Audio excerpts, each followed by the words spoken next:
Hey everyone, Dave, your Jiu-Jitsu uncle here, and welcome to another episode of JitsChat. In today's episode, I am recording from my living room instead of on a bike. Why? For no apparent reason, simply because the house is empty right now, and I can do this. Anyway, for this episode, we're going to talk about something seemingly controversial, but I don't think it should have been. And that's a topic about ecological dynamics slash CLA training approach versus traditional information processing, TIP, as I would like to call it. If, unless you've been living under a rock for the past 6 to 12 months, this has been a controversial and hotly debated topic in our community. Now, this whole ecological dynamics approach is nothing new.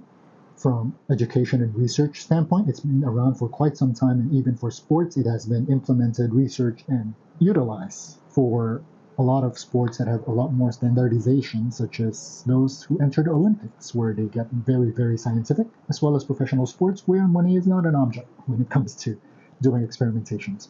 What has been the controversy so far?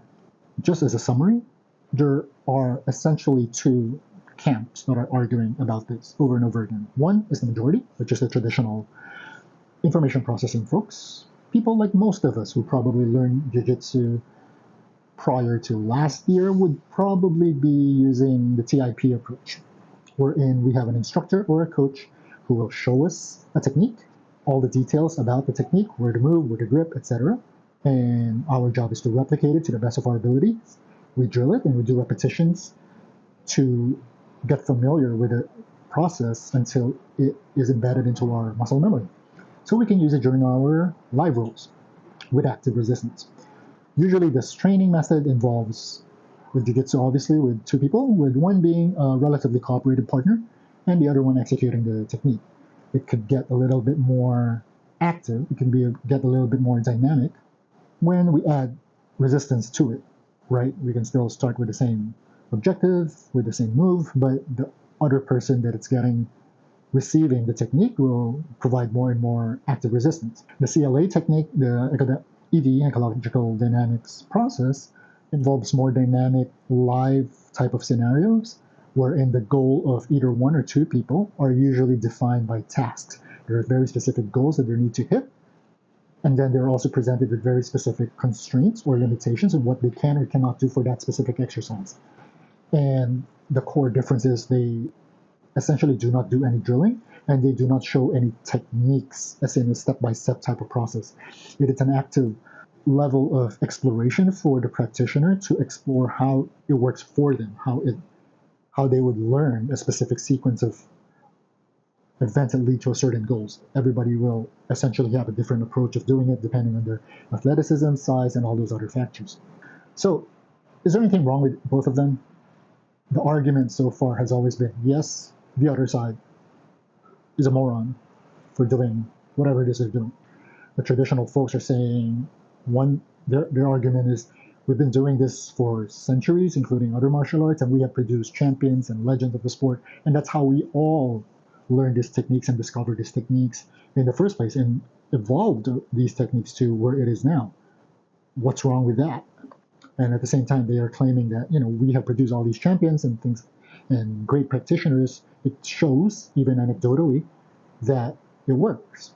Conversely, on the other side, the ED side, they've been saying that drilling is pointless. Just because it worked does not mean, from a learning perspective, it's an efficient way of learning things, because jiu-jitsu is highly dynamic and it requires active participation and a lot of unrehearsed resistance from the partner for you to understand how the whole thing as an environment presents to you for you to adapt so that you can learn a more efficient way of doing things that will fit you.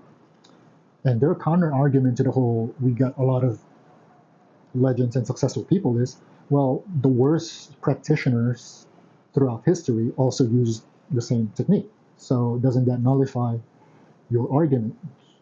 And on the flip side, being a more scientific and studied approach, they bring out the studies, the statistical and quantifiable studies that prove their point, because they do active comparison with IP versus ecological approach in other sports, and they can have measurements whether somebody performed better or not, and they can bring all these evidence to the table, in addition to anecdotal successes.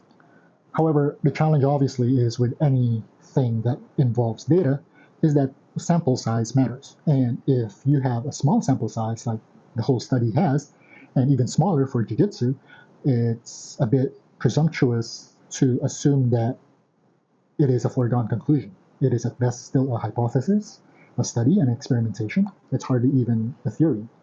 So that's a general thing that is happening so far. If you watch the latest UFC Jiu-Jitsu event, there's one person doing eco, and the rest of the guys are doing IP, and the single guy is just pretty much being bullied like in school. So I don't think this is a mature way to approach this topic. I don't think it's productive, but I get it. It is what it is. Human beings are very entrenched to traditions, but at the same time, very reluctant to change. And if you are the one who's coming in new, there's also a very limited amount of methods to prove your point other than bombarding people with numbers and statistics. That has how it has always been with humans, right? Whether we're talking about the Galileo and then all those people who try to use data and facts to prove their point rarely wins until time passes and it becomes a standard topic that is not as debatable anymore. So, where am I going with this? Am I taking a stand on one side or another? The short answer is no, because I don't think it is helpful, I don't think it is productive, and I don't think it is valid either. And again, this is my opinion. Feel free to use a comment, or if you know me in person, let's talk about it in person. But my stance will be what I have in this video. If you have arguments that are completely valid and make sense, I'm more than willing to adjust my opinion. I don't think I'm an expert in this field at all. So it is my opinion based on what I know right now, experimenting and doing eco stuff probably for around 3 months so far with myself and training partners and such, as well as watching a lot of YouTube videos and podcasts about the topic from both sides. So I want to approach this on what I think needs to happen, or the people who are involved with it should consider switching to in terms of communicating and just their viewpoint on these things. I'll split it into two angles. One would be for the practitioner, and one would be for the coaches, instructors, and business owners who run the gym. I'll start off with the easy ones, which is the practitioner. Now, from a practitioner point of view, it's pretty straightforward because if we accept the fact that there is no one clear way to learn, and we look back into our childhood, and see how we learn basic things, establish standardized things like mathematics in primary school and grade school, we know that everybody learns differently, even if it's something that fixed. Why do we expect something as dynamic in a two-person thing like jiu-jitsu or submission grappling will be any easier, that we can just choose one over the other? It is silly. We all learn differently. We all learn and adapt according to how we absorb and replicate knowledge and recall knowledge. We might be in an IP gym, for example, that the instructor shows us how to do things, and we drill, but we will hit that sticking point where we don't get it, and we will find a way for us to learn how to overcome it. We actually eco the stuff ourselves somehow. It might not be defined as how ecological dynamics CLA training should be, but we figure things out based on the environment and constraints that we are facing. Isn't that what ultimately ED is trying to achieve? If you're in an eco gym, if you're in an eco program, if you're trying to do some move, let's say a triangle, fundamentally, it's getting one leg over the neck, another one behind to be able to compress the shoulder to the neck, and you close that triangular space between your legs to close that gap to initiate a strangle. Yeah, you can eco your way around that concept, but you will realize very quickly that you are either doing a lot of inefficient movements to achieve the result, or you just don't get it at all, or you just end up hurting people all the time and not getting a sub. What do? I would pretty much guarantee that almost anybody who is doing eco would look at how to do that move in a step-by-step fashion, or why does the triangle get tighter if I can cut an angle at 90 degrees, or I can't throw my legs over behind somebody's neck, it's always across their back. Why? I got the triangle shape right. And you probably need to figure it out from those step-by-step type of instructions that you need to pivot a certain angle so that your hamstring can touch the carotid cleanly, and you are at an angle where the big shoulder deltoid muscle is not blocking your other leg from closing. I don't think it's super efficient to just keep on experimenting and figuring that out without instruction. It's pretty straightforward for an individual learner. Do both. Learn how to learn how to learn the other way. If your gym is a IP gym, grab some friends or research, watch enough videos, ask ChatGPT, and try the other way and figure it out. Learn how you learn. Flip side is exactly the same. Don't dismiss things just because there are authority figures arguing about it. You're not a lemming. You're not in a cult. I hope not. That your instructor or whoever it is you idolize in the sport does not dictate how you train. I'll leave it at that for the practitioner point of view. What's more complicated as a topic is from the point of view of an instructor or a coach. More on the instructor than a coach. To me, at least, a definition or the difference between the two, a coach is you're trying to improve a specific person or a specific group of people that are trying to achieve the exact same goal or the exact same objective, such as winning a title, winning this comp. So it's usually in a smaller group setting than being an instructor, wherein the people you are trying to pass your knowledge and your wisdom to is significantly more valuable from age, size, skill level, all that stuff, especially intent. So let me cover this from an instructor issue. I'll skip the coaching part simply because that is more nuanced, that is more specific, and it's easier to adapt. For instructors, however, it is tough. And I'm not saying that it is easy to choose one side or the other or to change methodologies, but generally it is super tough because of what I just mentioned. There are so many different buckets of practitioners within an instructor's care. You got the age difference, you got the skill difference, you got the time and attendance type of commitment difference, you got histories of injuries or just the intent of the student. Are they doing this for recreation? Are they doing this to learn techniques like a traditional martial arts school? Are they aiming to compete? Are they aiming to be top-notch athletes? All of those things are variables without even anybody moving a single muscle. And that's why it is so difficult for instructors, and I acknowledge that, and I don't mean to diminish any instructor who chooses one over the other. And I want to be clear that I don't want to diminish the efforts of all the instructors, all the great teachers watching this, because I know it is difficult. I know you are trying your best. I know you're doing what you think is best for your students. And with that said, I want to just drop a thank you and want to make you know that I appreciate every instructor, coach who are doing everything they could to build their vision of what jiu-jitsu or submission grappling should be. So I just want to be clear with that. But what I want to point out with this video specifically is the fact that, unfortunately, there's not a lot of avenues and resources that teaches people how to be better instructors, better educators, and better coaches, especially for sports, and even rarer for something as niche as submission grappling, as jiu-jitsu. So it is not a big surprise that everyone in jiu-jitsu's relatively short history are experimenting with individual styles of teaching, unlike in other standardized or more mainstream teaching activities, such as schools, or even in the corporate world with trainers and such. There aren't that many resources available for martial artists to learn how to be better coaches and better instructors. And the complexity of jiu-jitsu, the dynamicism of how complex human bodies are when it comes to moving in an environment, it's not a surprise why sticking to the acquisition, storage, replication, recall, and self-discovery, that kind of phase of teaching has remained the standard way of doing things. However, that type of teaching is relatively a one-way street, wherein everything comes top down from the instructor and gets disseminated. And that's why we see so many different factions that come out of martial arts in general. You see how judo started, and then it branched out to so many different types. You started with karate, and now you got Okinawa and Shotokan, Goju, and Kyokushin, and everything else. And the same with almost every single other martial art out there. And we see this with jiu-jitsu.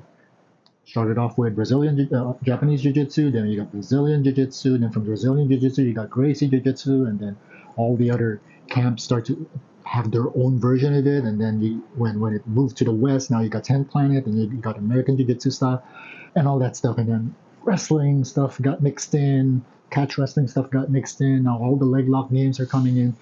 It's an evolution. Is that a bad thing? No, that is what is needed to keep the sport and keep the art interesting and not stagnate like most other traditional martial arts have had.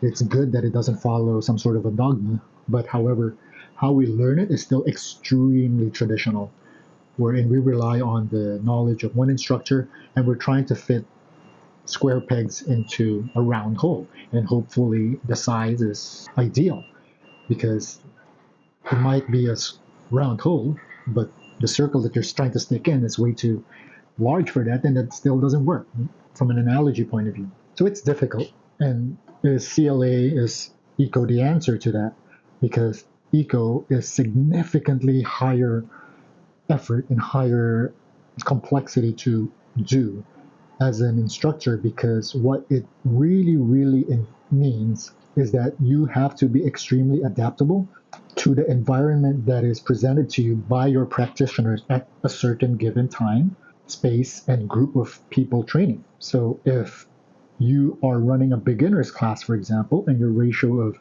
small, skinny people versus average versus big, tall, heavy people is like you got 3 times more people that are small and skinny, and then you got twice the amount of folks that are NBA players, then how do you deal with that? If you are a coach, then you watch the scenario, watch what's going on. You will have to be actively observing what is working, regardless of size, regardless of experience, regardless of limitations of certain people.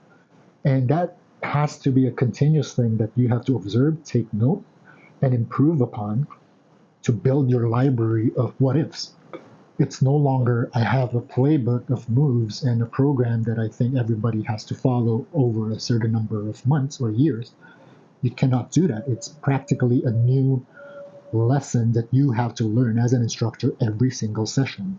And you can imagine how difficult that would be, especially in the short term. But over the long term, all those discoveries might very well help you establish a more predictable outcome to classify what counts as foundation, what counts as beginners, what counts as all levels, what counts as advanced classes. But it takes time.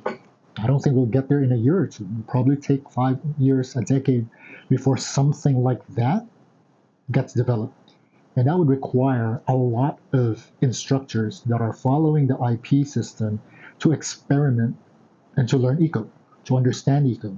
Do they need to understand the scholastic aspect of it? I don't know, because I honestly have not read a single one of them. But you have a pool of students that you can use as subjects to prove any hypotheses you have based on training efficacy. For example, you have a beginner's class wherein everybody is relatively clueless about submission grappling. What are their commonalities in terms of challenges? What do they struggle with the most? Would it be, I've noticed this when there are beginner classes or beginner courses that I observe. It's almost not about the technique. A lot of them are just A, not comfortable with lying down, B, the simple concept of not having both your shoulders or both your hips touching the mat is not natural. And yet we are already moving to teaching them how to frame, how to get a kimura and all that stuff, when something as simple as you should not be lying flat or facing the ceiling is so difficult to grasp. As an instructor, have you observed that? How did you adapt? How did you solve that problem? If you're doing stand-ups, for example, what's the common posture of beginners? Do they stand upright? Do they bend? Why do they bend? Is it because their partners are too short? Those kind of things should help you as an educator to be active on pairing the right people should be more active on adjusting what techniques to teach based on the majority, so that you know that you're serving a bigger group first, and then you have to do an active extra job to make the outlier group still benefit just as much as everybody else. That means adjusting the technique, what constraints you want to add. What if you got big guys who are trying to learn hip throw, for example? Is there something that is different because of their size versus the typical, let's say Asian, right? Let's say Asian between 5'5" to 5'10", and then you got a couple of guys that are like 6'5". Is there anything different with them that you should be aware of? For example, torsional risks when they twist their bodies, because obviously there's a lot more risk in terms of like twisting their knees and their waist than a shorter person. Are you going to adjust to that? So I think there's a lot of opportunities for instructors to learn, assuming that you don't have access to like an even number of practitioners within a class that can be of equal ground. What can you do to add constraints or adjustments so that a big guy can throw a small guy more efficiently and vice versa? There's a lot of things that you can do. And doesn't that make it exciting as an instructor to be learning as you are teaching as well, rather than just be like a active recorded loudspeaker to replicate techniques and knowledge that you already know? I think it should be. If you are teaching a certain way and you are not ready, or at least the school is not ready to change the methodology of learning and teaching, maybe you can do it with just one specific set of moves. How about teaching open guard instead of going straight to teaching reverse de la Hiva guard? Why don't we try approaching it where the attacking player is going to go through the legs so they can do a knee cut or whatever it is that they want to do, and you can ask the bottom person to stop them of advancing in the first place. How do they do that? Whether it's through framing the shoulders, putting their foot on the hip, getting a reverse de la Hiva without having to tell them what the reverse de la Hiva is. Maybe they can just hook their foot into your inner thigh in some way. Maybe you can try with just that one technique and then go with that and just see how it goes and get the feedback of your students. That's one point that I almost forgot, is that getting feedback from students, it doesn't have to be every session, but at least once a week maybe, from your students from different types, especially those who are quiet and are seemingly lost or struggling, getting their feedback as to what is confusing them, how they would like, because they won't know, they don't know what they don't know, but how can you help them get the lesson or the concept? If they tell you that, oh, I can't do this because I cannot lift my legs past this way, you're not going to tell them, then get more flexible. Then how useful is that? It's hardly of any benefit. But with that comment, you can think about, okay, maybe getting an on bar from guard, if enough of these people are saying that, oh, I can't turn because I'm not flexible, then it might be a simple case of them turning inefficiently. They might be tilting their hip angle wrong, or they're not holding the posture down low enough that allows them to throw the leg over the head. Kind of those things. Feedback helps. One of the tactics that I like to do is when I'm trying to help my friends in the gym, or I get the chance to teach a group, is that I like to have the receiving party start with like a situational role or an actual role first before we talk about the technique. I'll give you a scenario. Let's say somebody claims that they are struggling to complete a knee cut pass because their foot always gets stuck when they're passing into a quarter guard or something. Instead of telling them, you do this, you do that, you tilt their hip one way, let them roll and see how they're executing it. But observing not just them, but also observing what the opponent is doing from stopping them. When is the foot getting stuck? When is the bottom person's ability to actually reach and trap the leg occur? Is he sliding too early, sliding too late, sliding too high, sliding too low? All of those things are variables that are dictated by the environment of that specific scenario. And if you watch it long enough, even just within one role or one situational sparring session, it will be so much more helpful to the people that you're helping, because they have context and what you are showing them is a solution, or at least you know what the starting point of exploration for a solution is. Give you an analogy. It's like if I go to a doctor and I only tell them this part hurts. That's all I tell them. There's so much things that they can assume, right? I don't know what's around this area, but let's say around this area, right?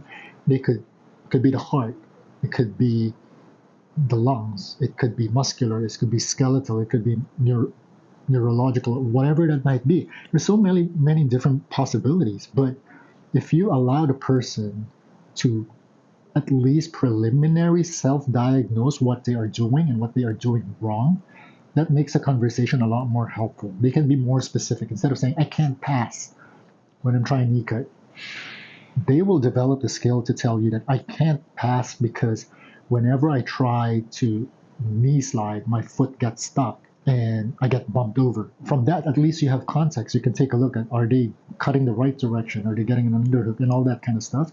It makes the prescription a lot more specific to that person. And you never know that it might be happening to a big enough cohort in your class. So give that a shot.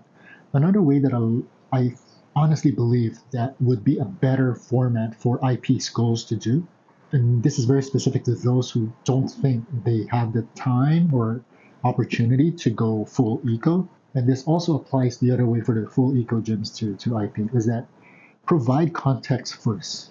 What do I mean by that? Maybe let them start with rolling or situational rolling first, especially situational rolling related to the lesson that you want to teach. Again, let's say you want to teach armbar from close guard today, but instead of showing them the technique first and then give them the static drilling with low resistance, and then you go with situational sparring and then the actual roll, just like most classes are, maybe you do it the other way around. Start them off with a close guard, or you can start them off already turning to the side with the arm between the legs and they have to finish, or at least hold that position long enough so the other person cannot yank their arm out, and then go from there. That way you will get an immediate feedback from the students as to what the common mistakes are. Is everybody posturing up inside a guard already and nobody's controlling the hand? That will be a very big detail that you can add later. Are they struggling to finish the arm bar because they are holding the hand and the wrist and the thumb is pointing in the wrong direction? That's why you cannot generate the leverage for the hyperextension. You know exactly what to point out later on based on the majority of the class. And if your classes are small, you can practically be a coach and be very prescriptive to one or two specific people. Because it's like watching YouTube for techniques. You've noticed this if you watch a lot of the old school jiu-jitsu tutorials, even in a lot of shorts, wherein they go straight to showing the technique. Oh, I'm starting in this position. First I'll do this, then I'll do this, then I'll do this, then I'll do this, and they spend like 5, 10 minutes explaining the move, but they never show you how it looks like until the end to go through the entire sequence. It's even worse if they don't show you how it looks like with live resistance or a comp live roll type of example. Those who actually show the live roll example or competition footage of that move being executed, or just a demo with practically full resistance, if they started off with that, the rest will have context. The rest you will know, and you can always go back to the live portion that, oh, that's why this happened because they did this, rather than they did this so that this will happen, because that way of learning is not very linear. It's not very logical from our brain. Let me know what you think, because I'm curious to know. Let me know if you're a student or you're an instructor. If you're a practitioner or a student, have you tried the ecological approach? How has it been? Is it too confusing? Do you feel that the risk of injury is a lot higher? Do you feel that you get it a lot quicker and you're improving a lot quicker? Let me know.